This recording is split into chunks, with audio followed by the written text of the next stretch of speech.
안녕하십니까, 장코치입니다. 자, 상권조사 세 번째 굉장히 중요한 부분인데 제 얘기를 한번 풀어보겠습니다.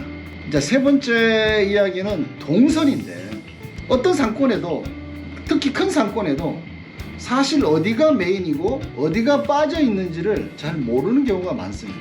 상권에서 내가 들어가려고 하는 그 점포의 위치가 메인인지 빠지는 자리인지 중간인지 그것을 정확하게 체크해야 되고, 그 라인이 사람이 많이 다닌다고 해서 무조건 메인이 아니기 때문에 내가 만약에 식당을 한다면 어디에 할까를 자기 스스로가 판단할 수 없기 때문에 주변에 꼭 상권을 여쭤보셔야 됩니다. 자기가 정확하게 판단하기 굉장히 힘든 경우가 많습니다. 자기가 거기 거주하고 있다면 모르겠지만 일반인들이 자기가 처음 갔던 상권을 알 수가 없기 때문에 주변에 꼭 상권을 여쭤보셔야 됩니다. 동선이라는 게 사람들이 흐르지만 항상 중간에 메인이 있습니다. 그 메인에서 너무 벗어나게 되면 초반에 매출을 올리기가 쉽지가 않기 때문에 동선 위치를 정확하게 파악을 해야 됩니다. 그래서 그 주변에 있는 가게를 하시는 분들한테 꼭 자문을 구하고 위치를 선택하셔야 됩니다.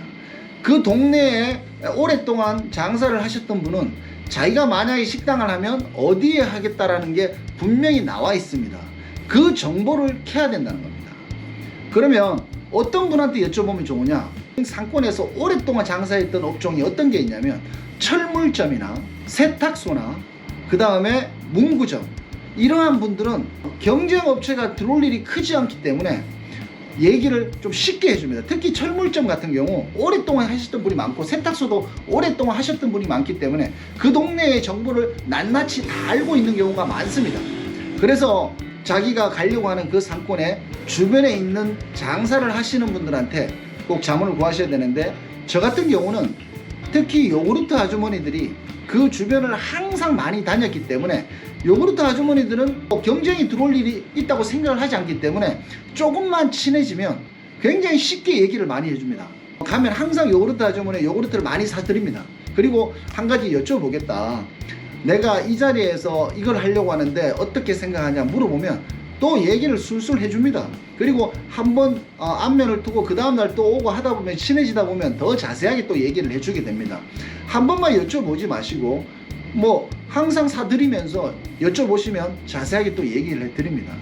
특히 거기에 철물점은 보통 가보면 거기에 토박이들이 많습니다. 그리고 연세가 많으십니다. 그래서 그 주변의 일대를 낱낱이 다 알고 있기 때문에 내가 여기에 들어가려고 하는 상권이 메인인지 빠지는 자리인지를 정확하게 캐치해 드릴 수가 있기 때문에 꼭 그 주변에 가서 그냥 식당에 가든 어딜 가든 항상 친해진다고 생각을 하시고 사람들과 소통을 하면서 그 주변의 상권을 낱낱이 정보를 캐야 됩니다. 그래서 동선을 중앙인지 빠지는 자리인지 섹터가 어딘지를 정확하게 캐치하고 거기에 맞는 권리금을 주고 들어가야 되고, 그리고 유동인구가 많다고 해서 무조건 좋은 자리가 아니기 때문에 유동인구가 많아도 빠진 자리가 허다합니다. 그냥 흘러버리는 상권이 있기 때문에 그러한 것도 정확하게 물어보셔야 되고, 그 다음에 식당이 모여있는 자리가 있고 판매점이 모여있는 자리가 있고 다 틀립니다. 그 상권에서 어디에 특정 지역에 들어가려는 업종들끼리 모여있는데 무조건 유동인구가 많다고 해서 그 업종이 거기에 떨렁 들어가 있다고 해서 되는 것도 아닙니다.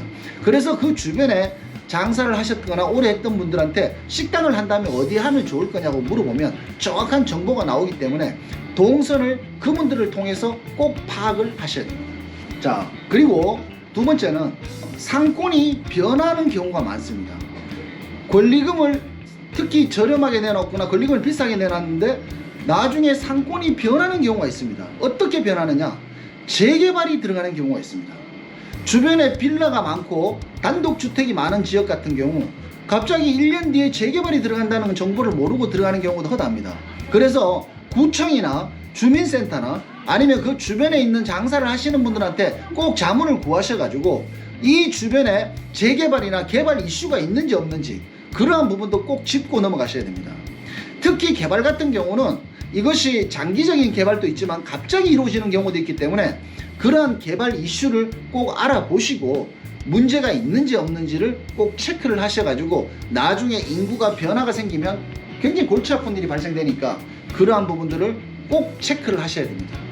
그리고 또 어떤 게 있냐면 신도시 같은 경우 여기에 처음에는 메인인 줄 알았는데 나중에 이쪽에서 유동인구가 일로 빠질 수 있는 새로 생기는 상권이 신도시에는 순서가 있기 때문에 나중에 메인이 이쪽일 수도 있기 때문에 처음에 들어가 있는 곳이 메인인 줄 알고 들어갔는데 나중에 알고 보니까 이쪽으로 손님이 다 빠진다면 큰 낭패를 보겠죠. 특히 신도시가 그렇습니다. 그래서 주변에 혹시 큰 상권이 새로 생기는 건 있는지 없는지, 그쪽으로 빠질 소지가 있는지 없는지도 주변의 상인들한테 계속 물어보셔야 됩니다. 그래서 거기에 상권의 변화가 있거나 상권이 이동수가 있거나 아니면 그 일대에 놀던 사람들이 저쪽으로 앞으로 빠지고 있는 중이구나. 예를 들어서 신촌인데 이대인데 신촌으로 손님들이 빠지거나 홍대로 빠지거나 이렇게 되면 문제가 생기니까 내가 들어가려고 하는 상권이 혹시 인구들이 다른 쪽으로 빠지고 있는 건 아닌가, 상권이 생기진 않을까, 이러한 부분도 여쭤보셔야 됩니다. 그래야지만이 나중에 내가 들어갔을 때 대처를 할 수 있고 그런 것을 캐치하게 되면 뭐 들어갈 일이 없겠죠. 그 다음에 가장 실수를 많이 하는 건데, 큰 건물에 뭐 KT 직원이 200명이 있었는데 그걸 믿고 들어가거나, 큰 학원에 200명이 있었는데 그걸 믿고 들어가거나, 큰 회사에 직원들이 있었는데 그 회사가 1년 뒤에 옮긴다거나, 그 동네에 큰 인구가 모여 있는 것이 다른 쪽으로 이동수가 있는지 없는지도 여쭤보셔야 되겠죠. 그래서 그 주변에 일대가 변화가 있으면 나중에 그걸 권리금을 주고 들어갔던 걸 못 받게 되는 경우가 있죠. 예전에 제가 그 LG가 있는 건물이었는데 LG가 다 빠진다는 걸 모르고 권리금을 그 시세로 그대로 주고 들어갔는데 LG의 직원이 1000명 이상이 빠져버리면 그 권리금이 떨어져 버리죠. 그래서 이런 경우가 굉장히 많습니다. 처음에는 자리가 좋은 줄 알고 들어갔는데 나중에 알고 보니 회사가 옮기거나 학원이 빠져버리거나 직원들이 빠져버리는 이러한 사태가 발생돼 버리면 들어갔던 권리금이 낮아지고 상권의 매출도 안 나오면 굉장히 힘든 상황이 발생되겠죠. 물론 동선도 중요하지만 이러한 부분이 놓쳐버리면 큰 타격을 받습니다. 사실 이런 부분들을 놓치고 그냥 장사를 하는 경우가 굉장히 많습니다. 그래서 주변에 큰 건물이나 유동인구가 모여있는 상권, 모여있는 건물에 직원들이나 인구가 빠져나가지 않는지도 주변에 있는 상인들을 통해서 다 알 수가 있습니다. 그분들은 이미 오랫동안 장사를 했기 때문에 소식통이 있습니다. 부동산에 계신 분들은 그 정보가 또 빠르니까 부동산을 다 돌으셔야 됩니다. 그리고 그 가게 사장들은 그걸 또 놓칠 수가 있는데 그 건물의 주변에 있는 사람들한테 또 여쭤보셔야 되고, 큰 인구가 모여있는 것들이 움직이진 않을까, 이러한 부분도 캐치를 하셔야지만이 나중에 제대로 된 상권 조사를 해서 낭패가 없습니다. 그래서 지금 말씀드린 것 중에 가장 포인트들이 있는데 꼭 놓치지 마시고 꼭 체크하셔가지고 성공 창업을 할 수 있도록 기원드리겠습니다. 장코치였습니다.